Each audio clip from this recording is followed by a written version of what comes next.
tiny and incredibly nostalgic iPhones came out this year, the SE and, more recently, the 12 mini.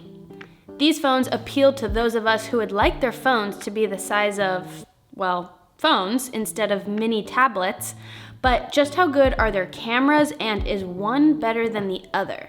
Well, you know I had to find out, so I put these two to the test. I actually vlogged the entire day that I put these cameras to the test and compared them, but I came home only to find out that my microphone completely broke at some point without my knowledge, and I got absolutely zero audio from the day.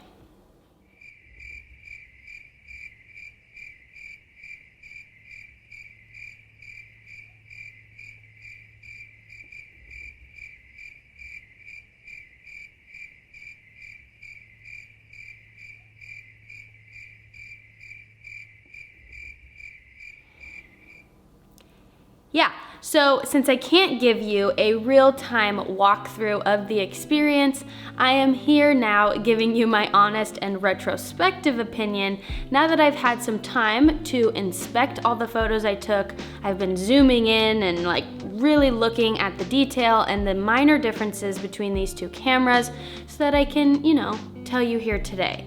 So let's get into it. The iPhone SE has one lens on the back of the phone. This is a 12 megapixel lens with an aperture of 1.8. And on the front, there's also just a singular lens of 4 megapixels. The iPhone 12 mini differs quite a bit, having two lenses on the back. The first is a 12 megapixel standard wide lens with an aperture of 1.6, and the second is the ultra wide lens, also 12 megapixels. A huge difference in the front cameras from the SE to the 12 mini. The 12 mini's front camera actually is 12 megapixels. It's also important to note too that the iPhone 12 mini got some features that the SE didn't. For example, deep fusion technology and night mode. So like many of you, I am quarantined again, which meant I had to use Home Sweet Home as sort of the backdrop for these comparison images. So I decided to do a little at-home portrait studio session.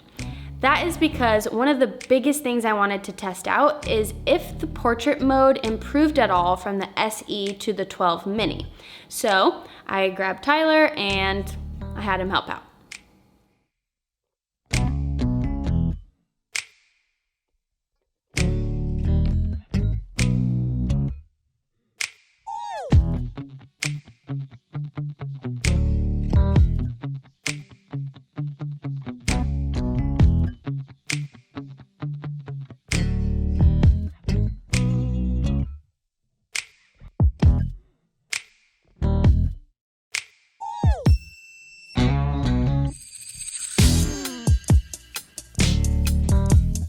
With only a few minutes of shooting under my belt, I could already see that the 12 mini was effortlessly capturing portrait mode photos even without a face in frame. The SE, on the other hand, was really struggling. So in detail shots like these that you're seeing, where Tyler's face isn't in the frame, but I still want that nice background blur, that bokeh, the SE, the portrait mode wasn't firing, so to speak, on the images where Tyler's face wasn't in frame. Whereas the 12 mini was detecting things quite easily and it was just already doing a much better job. So it was already sort of clear this quickly that the 12 mini's portrait mode was already improved from the SE because the detection technology just had improved so much.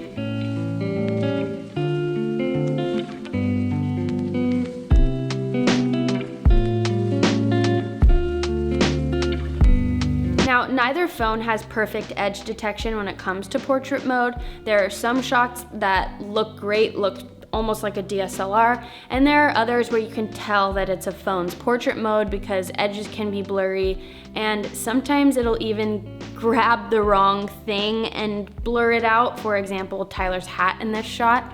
So the edge detection is not perfect by any means in either of these phones, but if I had to choose one, I would say the 12 mini just overall definitely won in this category as well.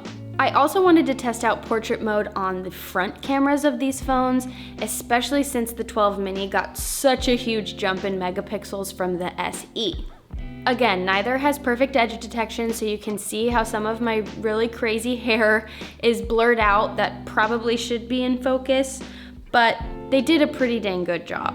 I asked Tyler to jump in with me for a couple just to see how it handled two faces in frame. I don't really have an overwhelming opinion here on which one is better. I'll let you be the judge, but they both did a pretty dang good job. Oh, and here's a clip of Tyler playing the McDonald's jingle on guitar and then me saying, "I'm loving it." Yeah, that's a sad one to lose. Now, to test out just the standard camera on both of these phones, I took them for a walk on the beach at sunset.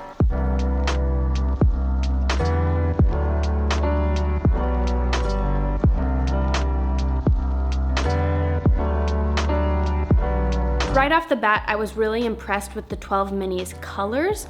There seemed to be just a smidge more saturation and just a little more oomph behind the 12 mini's photos compared to the SE. The Mini is also just a bit sharper, and you can really see this when you zoom in.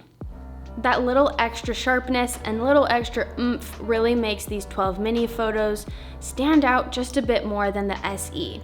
Now you can see just looking at two of these photos side by side, there's really not a huge difference.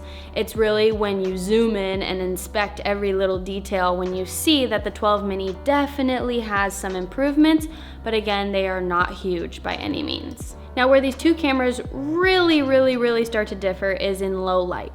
Of course, the 12 mini has night mode, so it naturally is going to take better low light photos, as you can see here.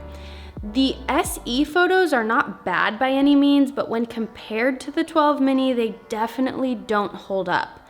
Night mode from the 12 mini just makes the night shots generally brighter, sharper, and it just gives you nice detail in those dark shadows.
And the difference in front camera photos at night are pretty dang astounding too.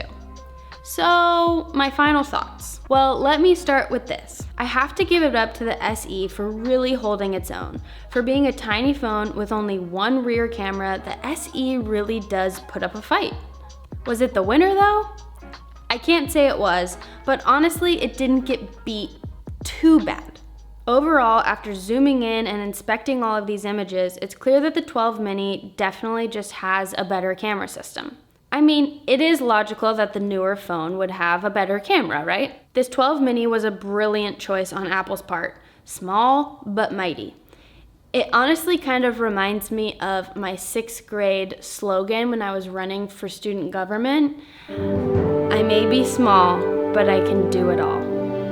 Now, a burning question, of course, is it worth the upgrade? Well, I only tested the cameras here, so if you're a photographer, it may be worth the upgrade, maybe not. It really depends on how much you're shooting on your phone and if these kind of small but somewhat significant improvements are worth it to you.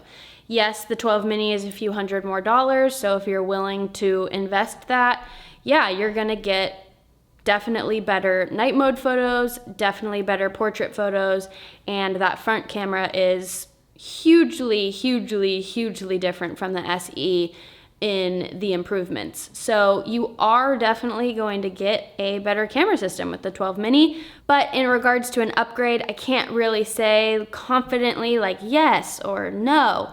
I think it's totally up to you and how you shoot and what you use your phone for.